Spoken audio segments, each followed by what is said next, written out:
This is the BenQ W2700i, or in the United States and other places it's called the HT3550i. Either way, this is a home cinema projector from BenQ which has just been made a lot smarter with the addition of Android TV. Let's take a closer look. Don't forget to hit the red button to subscribe and give this video a thumbs up and click the notification bell to get my next video first. Now I know what some of you are thinking, and yes, you are right, you have seen this before. It is almost identical to the original, the W2700 or the HT3550. Now if you're wondering what the I stands for, it stands for intelligent, and the intelligent thing is the unintelligent way of accessing it.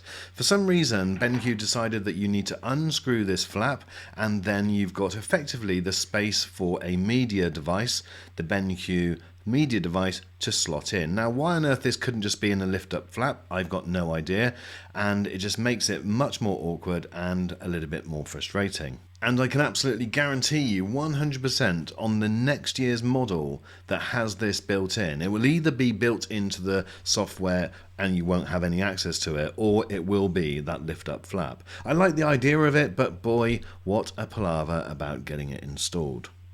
So with that media stick built in, you now get a second remote. The first one, the original backlit one, is great. It's one of my favorite remotes on any projector, but this new one still works really well. It's not backlit, unfortunately, but it has got quick access to things like Prime Video and the BenQ features. All of the connections on the back of this projector are identical to the original model. Now, what you have to remember though is having that media stick built in means effectively that you do have one extra HDMI port, and this means that you've got two free here which you can connect to other devices, so that is obviously quite handy. At the time of making this video in the US there is just $100 difference between the newer version and the older, and in the UK obviously bizarrely we get the worst deal again, and there's around, well, there is $181 difference. That I've only checked Amazon. I will try and find some other links for you and pop them in the description so that you can check them at the time when you're watching. Okay, so one of the benefits of having that media stick is that when you turn the projector on, you can fire straight up into your Android TV settings. And as you can see, the Android TV is almost identical to what it would look like on any other Android device, like a Shield, for instance. It is very familiar and it's very intuitive. And again, you've got the Google Play Store, you can install all of your apps, and it's great to have everything in just one place. Similar to previous versions, this projector comes pre-calibrated, and that means that you should get incredible picture quality like this straight out of the box. Now I did talk about the color reproduction on my previous review of the original, and I'll bring that snippet in just a second. But what you are going to get here is an incredible image which is definitely much more suited to a slightly darker room. So you do need to go for something with less ambient light, or that's going to be dark most of the time. If your room is brighter, well then you probably need to consider something like the BenQ TK850. But I did talk about color reproduction in my previous video. Now using the trademarked BenQ cinematic color, it represents and recreates DCI-P3 to 95% and Rec 709 to 100%. Now that is the first time on a 4K DLP projector that these types of figures have been achieved, and what that effectively means is that you are getting far more accurate colors to what the actual film director intended the film to look, and much more akin to a cinema. I mentioned earlier about color reproduction and HDR10, and in this type of image you can get an idea of what I mean. I will zoom in just a second, but these achievements or these improvements have been made by changing things both in the software and also in the hardware. So in the hardware there's now a 10 element lens array, and you've also got dynamic iris. And from a software point of view, you now get HDR tone mapping. And if I zoom in even closer, you'll see you get a better idea of the level of detail, the different levels of colors and blacks, yet you're still getting the individual skin tones and also the differences in the colors of the hair. None of those are blown out at all, and it's still very detailed. So this is a perfect example of the improvements made. So guys, what I'll do is I'll put the original review at the end of this video, and the time where it starts is on screen now. So if you're interested, then all of those specs about this projector will still be the same. One of the big things that you really need to consider consider is, with that extra expense, getting that media stick built in, is the convenience of that going to be worth it to you? I guess it really does come down to price, and also what are you going to be doing with your projector. Are you the type of person that's going to be taking it places where moving it and therefore having it all built in as one is going to be an advantage? Certainly there are some other apps as well. There's the BenQ sharing app and casting app that you can install, and again that's a nice little touch and something which will then make it even more convenient. But in terms of picture quality and in terms of everything else that you get with the projector, well, there is no real difference between this model and the previous version. It was one of my favorite projectors when I reviewed it, I think back in July 2019, and I have to say, spending some time with it again, it is still one of my favorite projectors. I ended up going for the TK850 because I've got a very light room, and so the difference will probably come down to that. If you've got a lighter room, one that maybe is used for multiple purposes, and occasionally you want to lower a screen and put some sport on or a movie, well then go for the TK850. However, if you've got a more dedicated movie room, you're really looking at darker rooms when you're watching movies, you can close the blinds and not have any light coming in, well then this definitely is the one that you ought to go for. Guys, that's it for this video. There's not too much difference, so I'm not going to bore you with all of the other bits and pieces. Check out the original review if you're interested, because that goes into a lot more of the specs. So depending on where you live in the world, this is the BenQ W2700 or the HT3550. Now this is a 4K projector, it's one of their newest models, so let's take a closer look and see how good it is.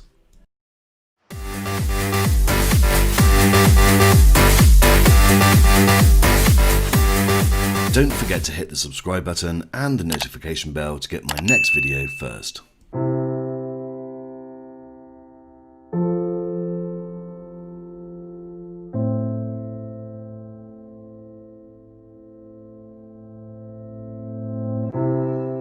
So for a while now, BenQ have really been improving the look of projectors.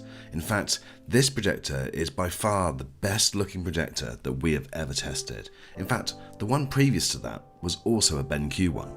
And that was this, which was the BenQ GV1. Quite simply stunning. And no matter which direction you look at this projector, you'll just be happy. It will make you smile. The build quality is insanely good. It feels just not like any projector that we've looked at before. It really is very special. But my friends, it's not all about the emotional look of a projector, it's about what it does and how it delivers. Now, one thing that is very good about this one is it comes pre-calibrated, and you actually get a report from BenQ with that calibration test. In the box itself are all the usual things. I'm not going to bore you. Let's go on to unwrapping the projector, which I've shown you too much of it already, but very soon guys I'll show you the picture and we'll go through some of the stats and some of the pros and cons of this machine. We'll come on to some individual and unique features in just a second, but some of the main stats are that this is a pixel shifting technology giving you 3840 by 2160 resolution. It has contrast ratio of 30,000:1 and ANSI lumens of 2000. It uses DLP technology, but that is one of the newer chips. This is also a 3D machine and it downscales it to 1080p, which is good because other like-for-like ones do 1080i. And this is also HDR10, and it is a very good HDR10. And again, we'll try and show you that in just a few moments.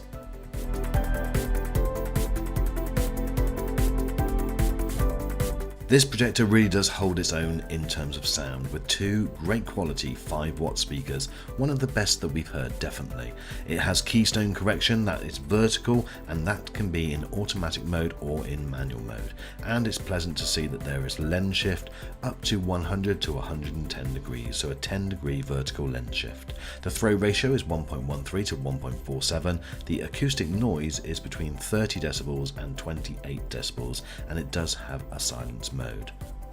Now, this is a new machine, and as you would expect, the connectivity is therefore pretty good, and some of those highlights include an HDMI 2.2, in fact there's two of those, and there's also a USB 3 which will play media, and it will play media in 4K. There is a RS232 in, and also a 12-volt trigger, so it's got all of the usual things that you would expect, so nothing really disappoints here. This projector also comes with one of the best remote controls that we've seen, and yes, it's also backlit, but there's so many functions that you can access directly from the controller, so you're not having to scroll through and fiddle through lots of different complicated menus, and that, I can tell you, will save a lot of time. Okay, so you've all been patient enough. Let's now have a look at some of the images that this produces. Now you select your source and then you just go into whatever you're playing. And as you can see from this, right out of the box, no settings have been changed at all. The color reproduction is incredibly fantastic. It's the best I've ever seen on a projector. Out of the box, the colors will just blow you away.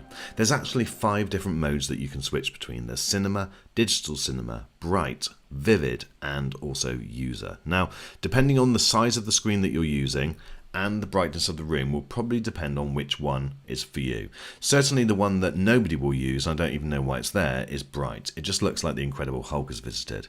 But for me, in my room with a roughly 100-inch screen, it's really digital cinema or vivid, which is the best for me. Now, I have heard that if you've got a larger screen up around 200 inches, then cinema may be best for you, but that's your choice.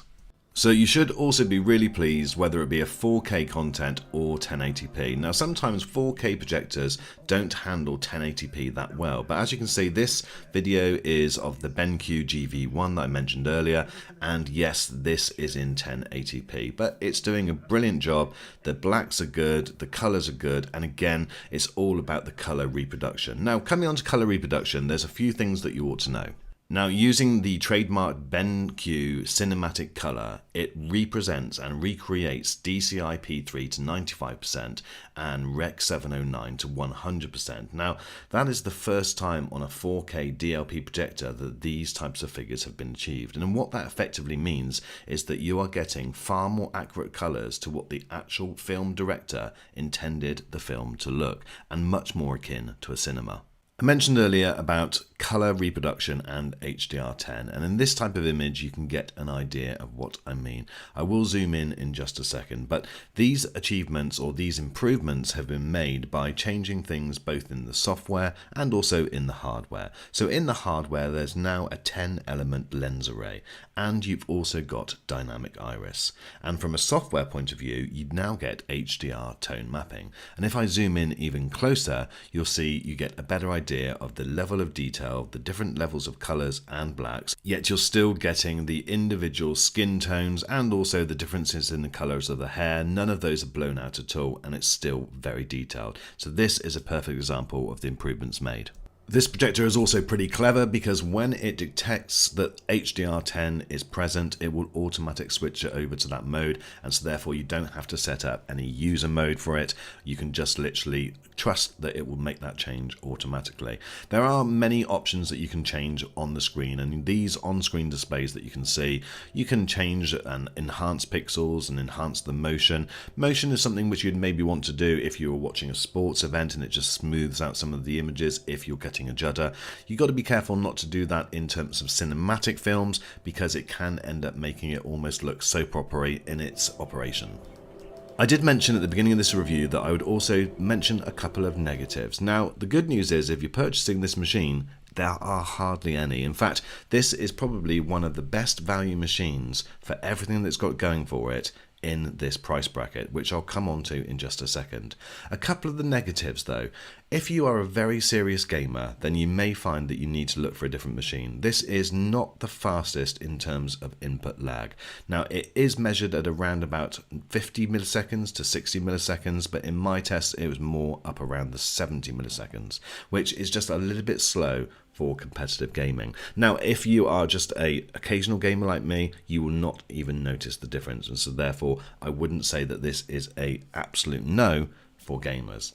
The other thing that I just noticed, which I will do a comparison very shortly, but I just thought that this just wasn't quite as pin sharp as maybe some of the Optimas that I've looked at recently. So I've recently looked at the UHL55, and in fact I've still got that here in the studio, and I will be doing a comparison on that exactly, which one is the best image in terms of sharpness. Now I would say, however, that the BenQ out of the box has got the best colour, so therefore that's something which maybe will trade off against each other.